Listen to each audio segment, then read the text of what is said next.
सवाल है इससे रिलेटेड। जब ये कैंपेन की शुरुआत हुई थी पिछले कुछ महीनों से, सरकार इकोनॉमी की बात कर रही थी, डेवलपमेंट की बात कर रही थी, जो चीजें अभी आपने बताई इसकी बात करके जनता के बीच जा रही थी। पहले चरण के बाद ये देखा गया कि थोड़ा ये तुष्टीकरण की ओर मुड़ा, थोड़ा हिंदू मुसलमान हुआ। आप लोगों ने कांग्रेस के मैनिफेस्टो को अटैक किया और कहा, प्रधानमंत्री ने राजस्थान में एक रैली में कहा कि जो है कांग्रेस का मैनिफेस्टो में अर्बन नक्सल की महक है, इसमें माओइस्ट वो ख्याल दिखाई देता है। तो ये कहां से आया? देखिए, हमारा दायित्व है कि हमारे खिलाफ जो चुनाव लड़ रहे हैं इनकी मंशाओं को हम उजागर करें। जी, आप मुझे बताइए, इस जमाने में कोई भी पॉलिटिकल पार्टी पर्सनल लॉस की बात कर सकती है क्या? क्या देश सरिया के आधार पर चलेगा? एक और हम हमारे घोषणा पत्र के अंदर, संकल्प पत्र के अंदर कह रहे हैं कि हम यूनिफॉर्म सिविल कोड लाएंगे। कांग्रेस कह रही है हम पर्सनल लॉ को प्रमोट करेंगे। कांग्रेस पार्टी को जवाब देना चाहिए, बहुत महत्वपूर्ण मुद्दा है। तो इसीलिए आप कह रहे हैं मुस्लिम लीग की छाप है? बिल्कुल मुस्लिम लीग की छाप। यही तर्क है कि मुस्लिम लीग की छाप। आप मुझे बताइए, वो कह रहे हैं कि देश के कॉन्ट्रैक्ट्स माइनॉरिटी को प्रायोरिटी देंगे। कॉन्ट्रैक्ट्स फर्स्ट लोएस्ट कौन है, पास्ट परफॉर्मेंस क्या है, काम करने की क्षमता है या नहीं है, इसके आधार पर निर्धारित होंगे या कॉन्ट्रैक्टर के धर्म के आधार पर निर्धारित? किस तरह से देश चलाना चाहते हैं?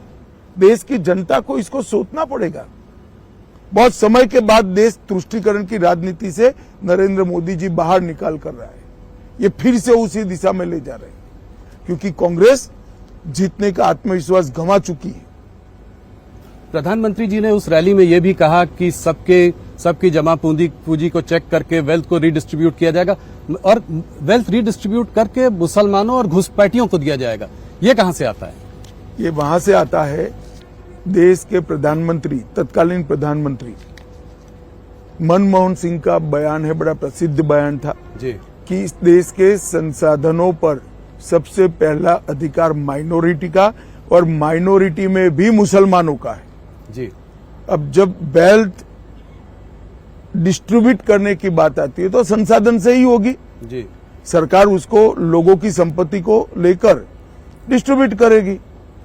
तो और मैं कहता हूं कि अगर ये सच नहीं है तो कांग्रेस पार्टी बताए इसका मतलब क्या है? नहीं, वो कह रहे हैं, राहुल गांधी ने साफ साफ कहा है कि अगर जो है वो लोग सरकार बनाएंगे तो एक नेशन वाइड एक्सरे होगा जिससे कि सोशियो इकोनॉमिक स्टेटस लोगों का पता किया जाएगा, किस वर्ग किस जाति के पास कितनी दौलत है, कितना धन है, इंस्टीट्यूशंस में कितनी भागीदारी है, और उस हिसाब से रिडिस्ट्रीब्यूशन होगा। तो इस हिसाब से रिडिस्ट्रीब्यूशन में इनकी प्रायोरिटी तय है। वो कहते हैं इनइक्वालिटी को खत्म करने का यही तरीका है। वो उनकी समझ है। मुझे लगता है इतनी पुरानी पार्टी ने अपना मैनिफेस्टो माइनॉरिटीज और एक्सट्रीम लेफ्ट आइडियोलॉजी वाले लोगों को आउटसोर्स किया है। तो जो मंगलसूत्र की बात है वो कहां से आती है? वो इसी का एक स्वाभाविक रूप से जब वेल्थ आती है तो सारी चीजें इंक्लूड होती हैं। तो स्त्रीधन हो गया, लोगों के पास जो जितनी जमा पूंजी है वो हो गई, प्रॉपर्टी। इनहेरिटेंस टैक्स की बात की थी सैम पित्रोदा जी ने, उसको आप कैसे देखते हैं? देखिए, मुझे लगता है कि सैम पित्रोदा एक आइवरी टावर में जी रहे हैं।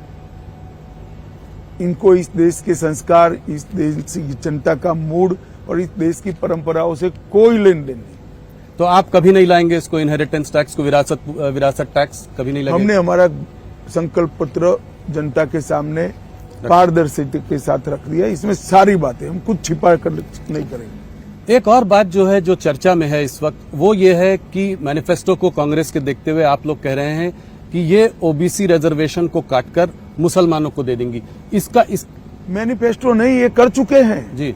कर्नाटक में उनकी सरकार थी, रातों रात कर्नाटक के सारे मुसलमान को बैकवर्ड बना दिया। ना बैकवर्डनेस का सर्वे हुआ, ना कोई कमीशन बना, धर्म के आधार पर सारे लोगों को बैकवर्ड घोषित कर दिया और उनको रिजर्वेशन भी दिया। अब ये रिजर्वेशन जो कटा वो ओबीसी का ही कटा है। इसी तरह से आंध्र प्रदेश में, संयुक्त आंध्र में जब उनकी सरकार थी, मुसलमानों को रिजर्वेशन दे दिया। तो ये किसका कटता है? एसटी, एससी, ओबीसी का ही कटता है। जब ये बात मैंने कही कि हम ये धर्म के आधार पर रिजर्वेशन को समाप्त कर देंगे, तो मेरे वीडियो को तोड़ मरोड़ कर जनता के सामने पेश किया। जी, आज आपने प्रेस कॉन्फ्रेंस भी की। राहुल गांधी के राजनीति के अंदर कांग्रेस की कमान संभालने के बाद राजनीति का स्तर सतत सातत्यपूर्ण तरीके से राहुल गांधी गिरा रहे हैं। संसद में आप बहस नहीं कर सकते हो, शोर शराबा करना, बहिष्कार कर देना, बोलने नहीं देना, डिबेट में हिस्सा नहीं लेना और बाहर निकलकर प्रेस करना कि हमारे साथ अन्याय हो रहा है। क्या समझते हैं देश की जनता को? देश की जनता ये सब नहीं जानती है। देश की जनता ये सब चीजें बहुत अच्छे तरीके से जानती है। लोकतंत्र में हेल्दी डिबेट होनी चाहिए और आप लोग भी उनको कुछ नहीं पूछते हो। जी, आप लोगों को भी पूछना चाहिए, मगर आप लोग सवाल हमें ही पूछते हो, उनको नहीं पूछते हैं। नहीं, जरूर उनसे भी पूछ रहे हैं हम लोग, हमारी टीम लगी हुई है।